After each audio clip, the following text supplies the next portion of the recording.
नमस्कार दोस्तों, जय हिंद, वंदे मातरम। आप सभी का स्वागत अभिनंदन है टीटी फैमिली शिक्षकों के परिवार जायसवाल कोचिंग सेंटर पर, पावर्ड बाई शिक्षा ही प्रकाश है। दोस्तों, आज की क्लास में हम बात करने वाले हैं आपके फर्स्ट पार्ट की बात करेंगे, जो आपके general Hindi, English and reasoning and G K प्रश्न रहेंगे और पेडागोजी के प्रश्न रहेंगे। टोटल 30 प्रश्नों का यह संग्रह रहेगा, कलेक्शन रहेगा आपके ऑनलाइन एग्जाम पैटर्न के अकॉर्डिंग। और यह प्रैक्टिस सेट नंबर 5 है। इसके पहले 4 जो है प्रैक्टिस सेट ऑलरेडी कंप्लीट हो चुके हैं, जिसका प्लेलिस्ट भी आपको ऑलरेडी बना दिया गया है। चैनल को विजिट कर सकते हैं, जिसका आई बटन पे ऑलरेडी आपको लिंक भी मिल जाएगा। और ये हमारे 7 PM में क्लास होती है। और दोस्तों, इसके बाद वर्ग 1 एग्जाम के बाद आफ्टर वर्ग 2 की क्लासेज होंगी। जैसा आप सभी लोग हैं कि वर्ग 2 की क्लासेज कब से होंगी, तो इस एग्जाम के बाद आपके वर्ग 2 की क्लासेस शुरू हो जाएंगी। चाहे सोशल साइंस की बात करें, साइंस की बात करें एंड पेडागोजी एंड पूरे चैप्टर की बात करें, तो वर्ग 2 की क्लासेज आपके आफ्टर वर्ग 1 एग्जाम के बाद शुरू हो जाएगी। उसमें भी बहुत कम समय है। तो चलिए पहले हम इसको कंप्लीट करते हैं। आपके 30 प्रश्नों का संग्रह रहेगा। सभी लोग ध्यानपूर्वक ये 30 प्रश्न अटेंड कीजिएगा। लगभग इसी प्रकार से प्रश्न पूछे जाएंगे, जिसमें से पहला पार्ट हिंदी का रहेगा, जिसमें से पहला प्रश्न स्क्रीन पर है। जब कर्ता एक काम समाप्त कर उसी क्षण दूसरी क्रिया में प्रवृत्त हो जाए तो उस पहली क्रिया को क्या कहते हैं? सहायक क्रिया, संयुक्त क्रिया, इनमें से कोई नहीं, पूर्वकालिक क्रिया।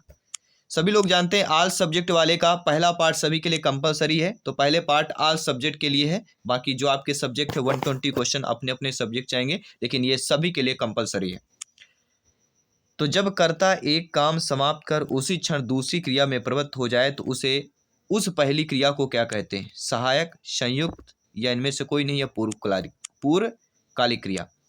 देखिए दोस्तों, जब कर्ता एक कार्य को पूर्ण करके उसी क्षण दूसरा कार्य प्रारंभ कर देता है तो पहली क्रिया पूर्वकालिक क्रिया कहलाती है। जैसे राधा खाना खाकर सो गई। राधा खाना खाकर सो गई, ये कौन सी क्रिया हो जाएगी? पूर्वकालिक क्रिया हो जाएगी। तो यहाँ पे हमारा डी ऑप्शन होगा कि जब कर्ता एक काम समाप्त कर उसी क्षण दूसरी क्रिया में प्रवृत्त हो जाए तो वह पहली क्रिया को क्या कहा जाता है? पूर्वकालिक क्रिया कहा जाता है। अगला प्रश्न है, किस विकल्प में कोई भी शब्द शुद्ध नहीं दिया गया है? अनुषंगिक, पदोन्नति, आध्यात्मिक, रात्रि, हितैषी, सर्वोपरि, अतिथि, ऊर्जावान। सभी लोग बताइएगा किस विकल्प में कोई भी शब्द जो है शुद्ध नहीं दिया गया है। देखिए दोस्तों, अनुषंगिक, पदोन्नति, हितैषी, सर्वोपरि, अतिथि, ऊर्जावान ये हमारे शुद्ध हैं। लेकिन आध्यात्मिक और रात्रि भी ऑप्शन को देखिए ध्यानपूर्वक। आध्यात्मिक की अगर बात करते हैं, इनका शुद्ध रूप आध्यात्मिक का क्या हो जाएगा?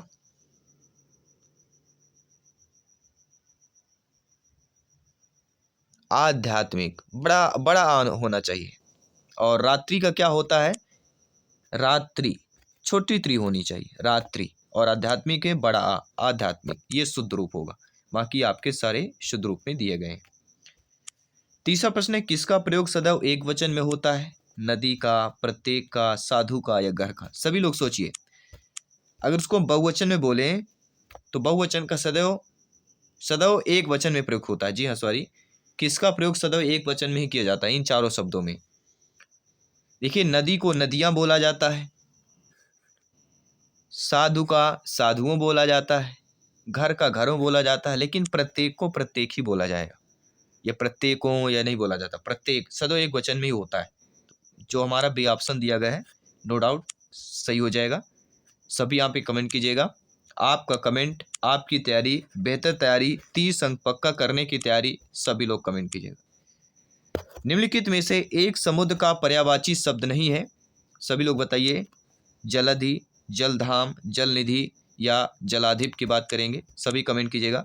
और आप सभी का ये शिक्षक भर्ती का family, YouTube family Jaiswal coaching centre, जो कि राष्ट्र हित में शिक्षा की बात करता है, फ्री ऑफ कॉस्ट एजुकेशन की बात करता है, वो सभी के लिए एक तमाचा है जो कोर्स बेचते हैं, जो शिक्षा को बेचते हैं।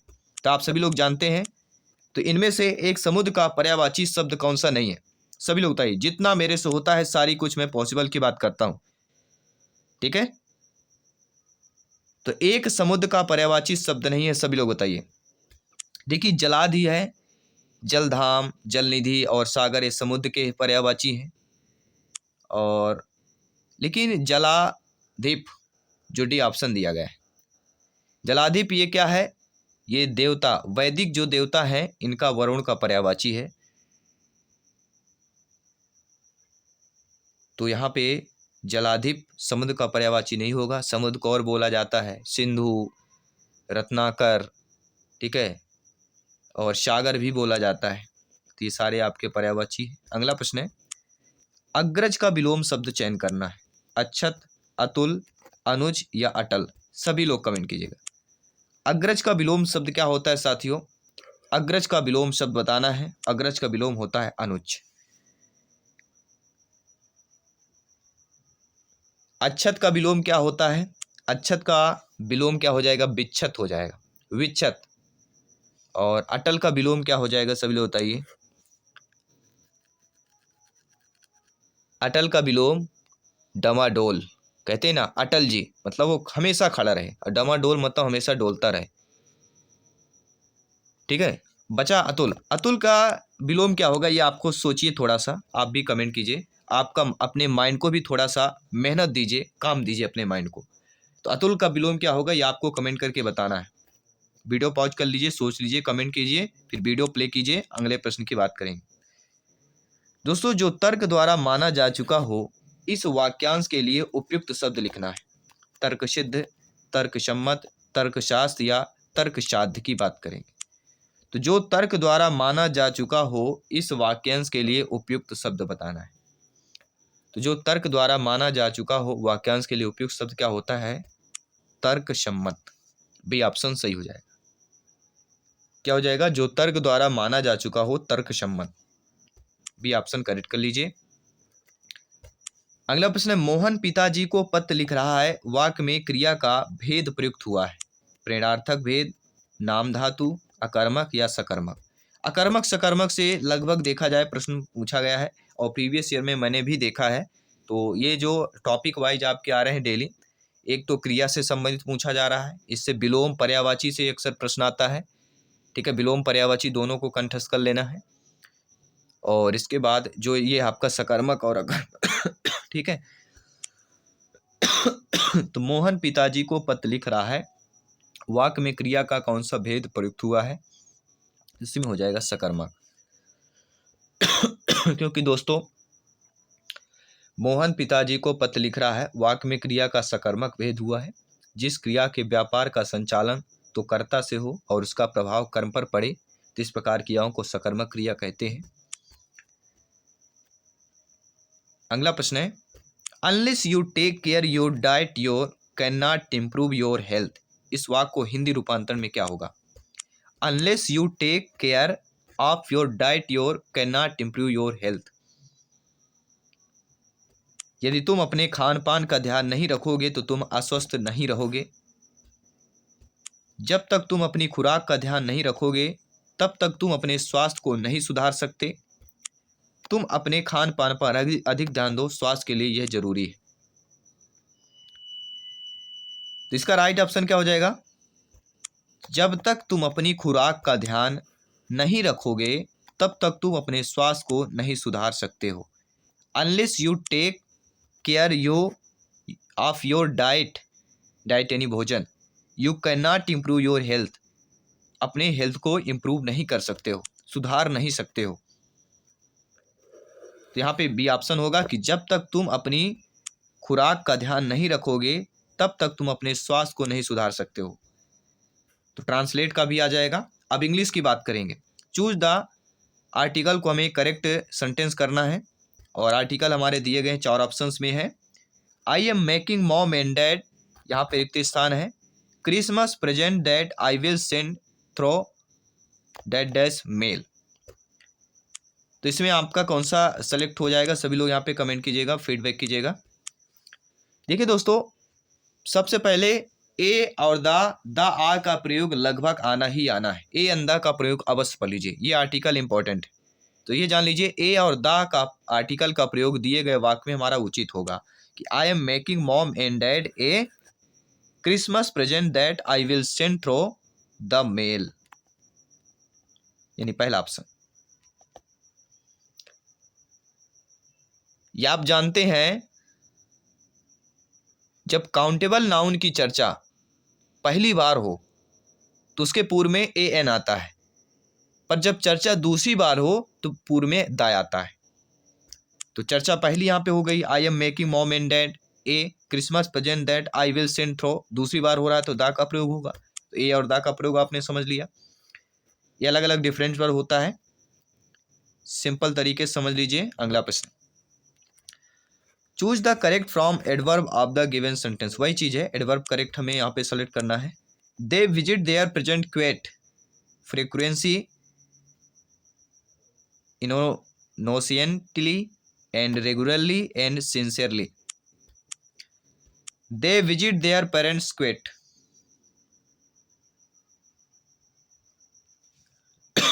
सभी लोग बताइए। यानी पेरेंट्स हमें जो है visit parent they visit their parents quit regularly होगा। रेगुलरली मतलब नियमित रूप से, माता पिता हमें जो है नियमित रूप से छोड़ने आते हैं। क्विट यानी छोड़ना, पेरेंट्स यानी माता पिता हो सकते हैं, ठीक है। तो रेगुलरली मतलब नियमित रूप से हमारा सही होगा। इसमें भी आपका कंप्लीट करना है, इसमें भी आपका the verb with elf option that follow, option को फॉलो करना है, वर्ब को करेक्ट करना है। The head master to speak to you is wanting, was wanting, were wanting, wants. अब देखिए तीनों में इज वाज वेयर में वांटिंग दिया गया है, लेकिन एक वांट्स दिया गया है। तो the head master wants to speak to you, क्या मैं सही कह रहा हूं? देखिए वांट्स का प्रयोग उचित होगा, क्योंकि वाक्य हमारा कैसा है, सेंटेंस हमारा प्रेजेंट टेंस का है, और सब्जेक्ट यहाँ पे हेड मास्टर, और दूसरा सब्जेक्ट हमारा कैसा है, सिंगुलर सब्जेक्ट है, इसलिए wants to speak to you, D option correct सही हो जाएगा। इसमें भी वही चीज आपको फॉलो करना है। Given the word radiant, radiant का सिमिलर शब्द हमें देखना है। रेडियंट का अर्थ और जो ऑप्शन का अर्थ है सेम होना चाहिए। रेडियंट का मतलब फेमस होता है, ब्राइट होता है, जस्ट होता है, टाइमली होता है। देखिए रेडियंट का मतलब क्या होता है, प्रज्वलित। रेडियंट का मतलब होता है प्रज्वलित, और ब्राइट का मतलब प्रकाश या प्रज्वलित होता है, उज्जवल हो कह सकते हैं। कहते हैं आपका जो लाइफ है, पूरा जीवन है, ब्राइटनेस है पूरा, रेडियंट है। रेडियंट मतलब प्रज्वलित, और ब्राइट में मतलब भी उज्जवल या प्रज्वलित होगा। क्योंकि आपका फेमस मतलब क्या होता है, मशहूर होता है, और जस्ट का अर्थ होता है न्यायपूर्ण, और टाइमली का अर्थ है समय पर। तो रेडियंट का जो करेक्ट हमारा होगा वह होगा ब्राइट। चलिए अगले सेंटेंस की बात करेंगे, वही सेकेंस रहेगा। पिछले पेपर में आपके आए थे इसी प्रकार का प्रश्न पूछा गया था कि एक लेटर दिया रहता था, आपने देखा होगा, मैं प्रीवियस पेपर भी करवाया हूँ। तो लेटर दिया रहता था, उनमें क्या था, लेटर में कोई एक स्पेलिंग मिस होती थी या कोई अंक मिस होता था, उसे हमें करेक्ट करके बताना कि कौन सा रॉन्ग है। इसी प्रकार ये भी है, आपका सेशन रहेगा S1 S6 PQRS ये दिया गया है, S1 S2 ये सेशन आपके दिया गया है। इसके बाद PQRS में दे दिया गया है कौन सा आपको सेकेंड्स, द प्रॉपर सेकेंड्स हमें सेट करना है। तो ये थोड़ा टिपिकल बता देता हूँ, सीरियसली ये टिपिकल होगा, क्योंकि इसमें टाइम बहुत लगेगा। इस क्वेश्चन में 1 नंबर में टाइम लगेगा। इस क्वेश्चन को अगर आपसे बन रहा है अच्छे तरीके से तो अवश्य कीजिए, वरना स्किप कीजिए, जब एंड में आपको समय बचे तब कीजिएगा। ये प्रश्न काफ़ी है, और इसका मैं आपको आंसर बता देता हूँ। अगर ये प्रश्न आए तो डायरेक्टली आपको ऑप्शंस करना है। The run of Indian handicrafts was reflected in the ruin of towns and cities which were famous for their manufactures। S1 दिया है, एक्सिस क्या कह रहा है, centres where development and led waste. अब यहाँ पे दे दिया गया है सेकेंड्स, देखिए पी वाला सेकेंड्स कह रहा है Dhaka, Surat, Murshidabad and many other rising industrial. इसके बाद क्यू सेशंस दिया गया है, आर सेशंस दिया गया है, सर्वाइव ब्रिटिश कॉन्क्वेस्ट और एस सेशन दिया गया है, cities which had which stood the. अब इसमें सेकेंड्स हमें बताना है कौन सही होगा, तो इसमें जो सेकेंड्स आपका सही होगा SQRP, ठीक है। पहले हमारा S का होगा, Q होगा, R होगा, बाद में P होगा, ठीक है। चलिए हम बात करेंगे अगला जो रहेगा हमारा समान ज्ञान, शमसायिक, घटनाचक, तार्किक, अंक, इसमें भी कोई से भी प्रश्न पूछा जाएगा, ये टॉपिक्स रहेंगे हमारे। उज्जैन स्थित महाकाल का मंदिर किस नदी के किनारे है? ताप्ती, चंबल, क्षिप्रा, नर्मदा। तो उज्जैन में स्थित महाकाल का मंदिर जो है किस नदी के किनारे है दोस्तों? सभी लोग कमेंट कीजिएगा। तो क्षिप्रा नदी की बात करेंगे। यहाँ अनेक मंदिर है परंतु महाकाल का मंदिर सर्वश्रेष्ठ है। यहाँ महाकुंभ का मेला भी आयोजन किया जाता है, अगर आप गए होंगे अवश्य। पुस्तक सत्यार्थ प्रकाश के लेखक कौन से हैं? स्वामी श्रद्धानंद, महर्षि DK कर्वे, स्वामी दयानंद सरस्वती, पंडित श्री राम शर्माचार्य। अगर दोस्तों आपने टेलीग्राम और इंस्टाग्राम पेज को फॉलो नहीं किया, अवश्य फॉलो कर लीजिएगा, लिंक दे दूंगा। टेलीग्राम से जुड़िए, फ्री में नोट्स, PDF फाइल, इन्फॉर्मेशन प्राप्त कीजिए, और इंस्टाग्राम से डायरेक्टली हमसे बात कीजिए जो भी प्रॉब्लम्स है। पुस्तक सत्यार्थ प्रकाश के लेखक कौन हो जाते हैं, कौन थे? पुस्तक सत्यार्थ प्रकाश, सभी लोग कमेंट कीजिए। तो दोस्तों स्वामी दयानंद सरस्वती, महर्षि दयानंद सरस्वती ने सत्यार्थ प्रकाश की रचना की। इन्होंने बंबई में अप्रैल 1875 को आर्य समाज नामक संस्था की स्थापना की। तो आर्य समाज के संस्थापक दयानंद सरस्वती जी हैं। ये भी आपको एक इन्फॉर्मेशन के तौर पर है, लगभग सभी जानते हैं, ये भी पूछा जा सकता है वैसे। अगला, अजंता की गुफाएं निम्नलिखित में से किससे संबंधित हैं? रामायण, महाभारत, जातक कथाएं या पंचतंत्र की कहानियां। अजंता की गुफाएं इनमें से किससे संबंधित हैं, सभी बताइएगा। अजंता गुफाएं का संबंध जातक कथाओं से है एंड गौतम बुद्ध के जीवन पर यह आधारित है। यह जो है महाराष्ट्र के औरंगाबाद पर स्थित है। कहाँ पर है? महाराष्ट्र के औरंगाबाद की बात करेंगे। अगला, शिवाजी के गुरु का नाम क्या था? रामदास, तुकाराम, वामन पंडित, गागा भट्ट, सभी बताइए। शिवाजी के गुरु का नाम, तो शिवाजी के गुरु का नाम क्या था दोस्तों? रामदास। महाराष्ट्र के संतों में से समर्थ गुरु रामदास का अत्यंत महत्वपूर्ण एवं सम्मानीय स्थान रहा है, और इनके साथ इनका जो मराठों के जो सुसुप्त आत्मा को जगाया भी था इन्होंने।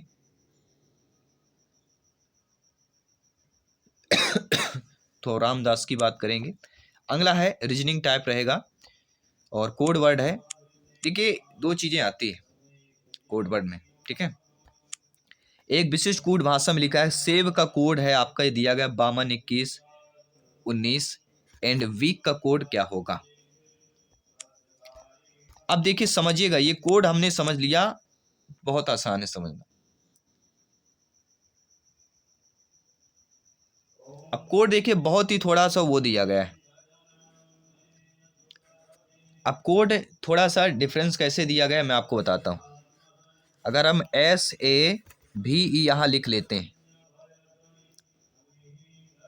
और यहां पे लिख लेते हैं 5 22 1 19, कैसे?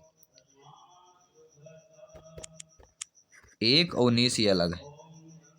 सारे जो हमारे दिए गए हैं VCD,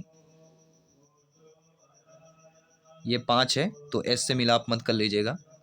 अब यहाँ पे ध्यान दीजिए, E का स्थान हमारा कितना है? 5 में आता है, S का स्थान 19 में आता है, A का स्थान 1 में आता है, B का स्थान 22 में आता है। बस सिंपल तरीका है, और ये चीज़ें हमें यहाँ पे भी फॉलो कर लेना है।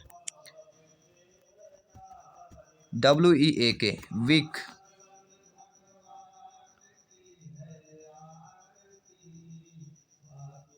तो ये समझ लीजिए W का लास्ट में आएगा। W का स्थान क्या होता है? 23, क्योंकि XYZ फिर आपके रहेंगे, टोटल 26 होते हैं। तो लास्ट में 2 ऑप्शन में 23 दिया गया है। इसके बाद अगले पे चलते हैं। स्टार्टिंग में के दिया गया है यहाँ लास्ट में, तो के का यहाँ पे आएगा। के का स्थान क्या हो जाएगा बताइए। यहाँ पे तो चलिए हमने 23 डाल लिया। के का स्थान हमारा कौन सा कहलाता है? 11। तो यहाँ पर हमने 11 डाल दी। अब देखिए 11 किस में है? केवल डी ऑप्शन में। तो बस और किसी फॉलो नहीं करना है। ए आ गया, एक आएगा, ई का हमें लिख लेना है 5। तो 11 1 5 23, देखिएगा डी ऑप्शन।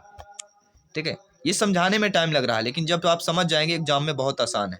लेकिन एग्जाम में आपको घबराना नहीं है, आसान से सॉल्व करना है इस प्रश्न में से। क्योंकि देखिए ये आपका जो अगर मैथमेटिक्स है, आपका फिजिक्स है, आपका इसके साथ साथ कह सकते हैं केमिस्ट्री है, इनमें थोड़ा देखिए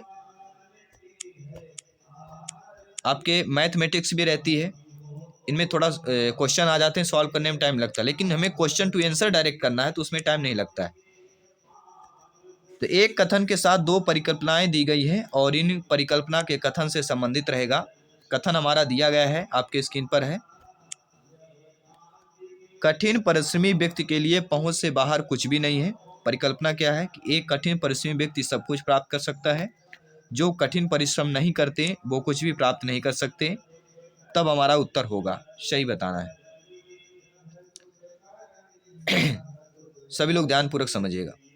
देखिए एक कठिन परिश्रमी व्यक्ति के लिए पहुंच से बाहर कुछ भी नहीं है, अर्थात एक कठिन परिश्रमी व्यक्ति सब कुछ प्राप्त कर सकता है। तो हमारा जो पहला जो परिकल्पना दी गई, एक कठिन परिश्रमी जो है व्यक्ति सब कुछ प्राप्त कर सकता, पहला ही परिकल्पना जो हमारी सही दी गई है। यानी पहला ऑप्शन जो दिया गया है केवल फर्स्ट कथन में अंतर्निहित है, बिल्कुल सही बात है। पहली जो हमारी परिकल्पना है वह सही दी गई है। बाकी है ऐसा नहीं कि जो कठिन परिश्रम नहीं करते हैं वो कुछ भी प्राप्त नहीं कर सकते, ऐसा नहीं, प्राप्त करते हैं। लेकिन एक कठिन परिश्रमी व्यक्ति सब कुछ प्राप्त कर सकता है, ये बात सत्य है। अगला प्रश्न है, वह छोटी से छोटी संख्या ज्ञात कीजिए जो एक पूर्ण वर्ग हो और निम्नलिखित प्रत्येक संख्या से विभाज्य हो। सभी लोग बताइए, इस प्रकार का बस प्रश्न आएगा, ध्यान दीजिए।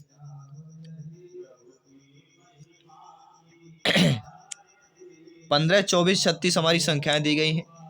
इन तीनों संख्याओं का एलसीएम निकालिए। 15 का क्या आ जाएगा? 3 गुणे 5, गुणनखंड कर लीजिए अलग अलग। 24 का क्या आएगा? 2 की घाते 3 इंटू 3। एंड 36 का क्या आ जाएगा? 2 की घाते 3 इंटू 3 की घाते 2। यह हमारा आएगा। अब इनका लघुत्तम समापवर्तक इकट्ठा निकाल लेना है। जब इकट्ठा निकालेंगे तो 2 की पावर 3, 3 की पावर 2 एंड 5 ये आएगा। तीनों कैल्शियम क्या निकल के आया हमारा? 2 की पावर 3 इंटू 3 की पावर 2 इंटू 5। इसको जब हम सॉल्व करते हैं 360 आपका आ जाएगा। ठीक है, अब 360 से विभाजित होने वाली छोटी पूर्ण वर्ग संख्या क्या हो जाएगी? 3600 होगी ऑलरेडी। तो यहाँ पे जो डी ऑप्शन दिया गया है वह हमारा सही हो जाएगा। अब पेडागोजी के प्रश्न करेंगे। 2 गिलासों में समान मात्रा में जल है, परंतु अनु सोचती है कि लंबे गिलास में छोटे और चौड़े गिलास से अधिक जल है। जीन पियाजे जी के अनुसार अनु की सोच का आधार क्या है? केंद्रीयता, क्रमबद्धता, संरक्षणता या परिपक्वता। तो 2 गिलासों के समान मात्रा में जल है, परंतु अनु सोचती है कि लंबे गिलास में छोटे और चौड़े गिलास से अधिक जल है। तो जीन पियाजे जी के अनुसार अनु की सोच का आधार क्या होगा? तो वह होगा केंद्रीयता। जीन पियाजे जी के अनुसार यदि अनु सोचती है कि लंबे गिलास में छोटे और चौड़े गिलास से अधिक जल है, किंतु दोनों गिलासों में जल की मात्रा समान है, तो अनु के अंदर केंद्रीयता का गुण है, जिससे वह स्वयं के निर्णय को सर्वोपरि समझती है। अगला प्रश्न देख लिए। भाषा जो लैंग्वेज है वह हमारी विचार प्रक्रिया को पूरी तरह से नियंत्रित करती है, हमारी विचार प्रक्रिया को प्रभावित करती है, विचार प्रक्रिया का निर्धारण नहीं कर सकती, विचार प्रक्रिया को प्रभावित नहीं करती। तो भाषा लैंग्वेज क्या होगा दोस्तों? भाषा जो लैंग्वेज होती है वह हमारी विचार प्रक्रिया को प्रभावित करती है। क्योंकि देखिए हम जो होते हैं अपने विचारों के एक दूसरे के प्रति अवगत करते हैं और भाषा प्रत्येक व्यक्ति के विचार की प्रक्रिया को प्रभावित करती है। अगला प्रश्न है, सतत और व्यापक मूल्यांकन में से इनमें से क्या शामिल है? मूल्यांकन के मापदंडों और उपकरणों की योजना बनाना, शिक्षक द्वारा सावधानी पूर्वक रिकॉर्ड अभिलेख को तैयार करना, बच्चों के समय समय पर परीक्षण करना एवं उनको श्रेणीबद्ध करना, या शिक्षण को अधिगम प्रक्रिया के साथ एकीकृत करना। सही ऑप्शन आपको चयन करना है।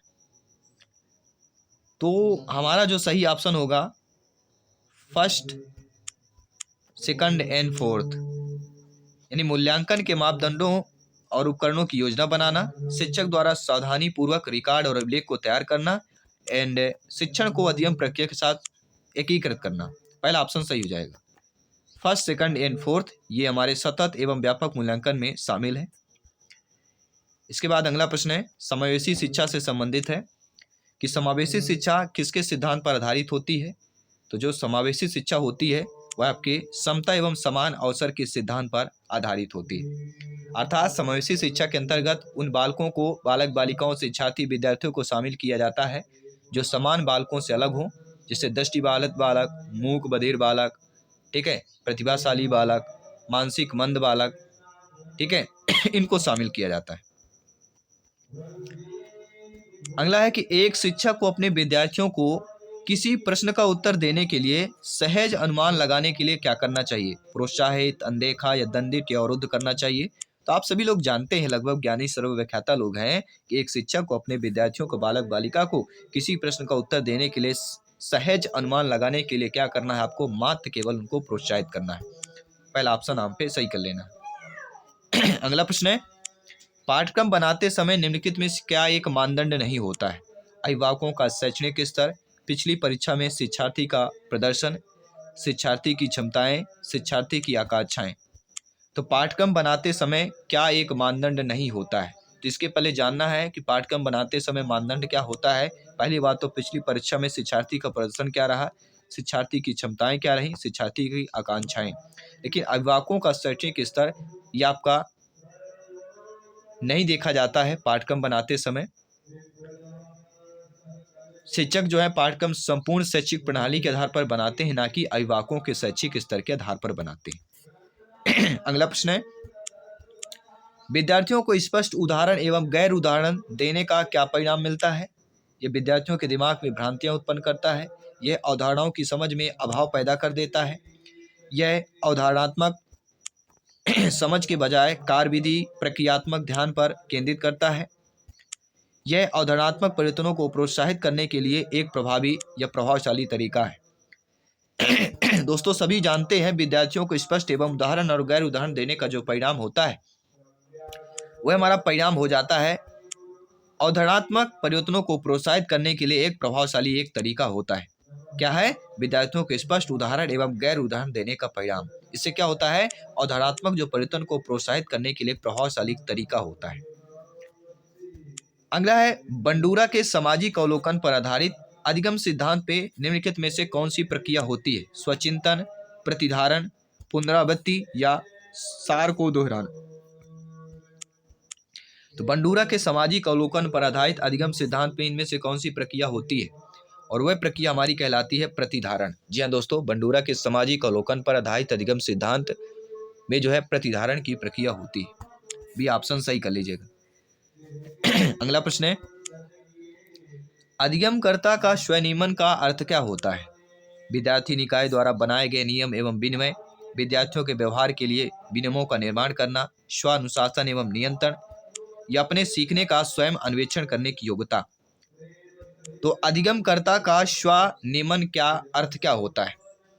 अधिगमकर्ता के स्वनियमन का अर्थ होता है अपने सीखने का स्वयं अन्वेषण करने की योग्यता। डी ऑप्शन को सटीक आंसर सही कर लीजिएगा। अगला प्रश्न दिया गया है, राजेश गणित की समस्या को हल करने के लिए पूरी तरह से संघर्ष कर रहा है।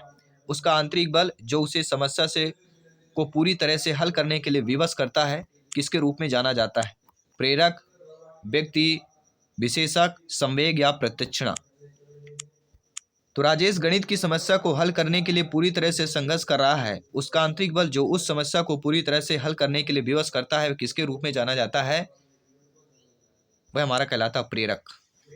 मोटिवेशन की बात कर रहे हैं। प्रेरक जो होता है जो आंतरिक बल देता है, जो किसी भी मनुष्य, किसी भी व्यक्ति को समस्या को पूरी तरह हल करने के लिए विवश करता है। जब आंतरिक प्रेरणा आती है, बस इसे अब करके ही रहना है, एम्पीटेट क्रैक करना है, बिल्कुल करना है, ये आंतरिक प्रेरणा होती है और उस तक पहुंचने के लिए आपको बिल्कुल विवश कर देगा आपको। ये कहलाएगा प्रेरक। आपके अंदर प्रेरक उत्पन्न होना चाहिए, मोटिवेशन उत्पन्न होना चाहिए। और आप सभी जानते हैं मोरल मोटिवेशन हमारा एक चैनल भी है, ठीक है, यूट्यूब चैनल है मोरल मोटिवेशन। तो अगर आपने ज्वाइन नहीं किया होगा तो आफ्टर एग्जाम आप ज्वाइन भी कर सकते हैं। कुछ वहाँ पे अच्छी चीज़ें आती हैं जो सुनने को मिलती हैं, देखने को मिलती हैं, तो साथ साथ उससे भी अच्छी चीज़ें भी सुनते जाइए। लिंक मैं दे दूंगा, मोरल मोटिवेशन चैनल को विजिट कर सकते हैं। लेकिन फिलहाल अपने एग्जाम की तैयारी करें, 30 में 30 अंक जो है पक्का करें। 7 PM में डेली आइए, प्रिपरेशन को बेहतर कीजिए, टीटी एग्जाम को क्रैक कीजिए। सभी मित्रों को जय हिंद, वंदे मातरम, धन्यवाद सभी का।